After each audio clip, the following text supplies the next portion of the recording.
Difference between expo and convention. The terms expo and convention are both used to describe large public or industry gatherings, but they differ in purpose, audience, and format.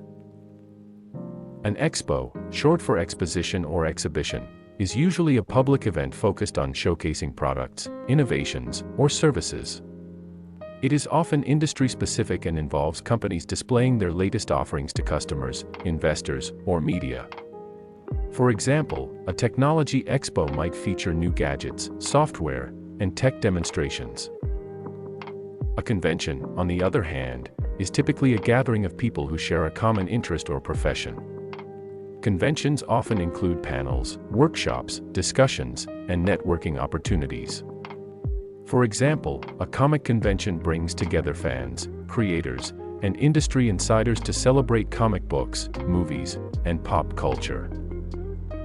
Expo focused on showcasing products/services, often business-oriented.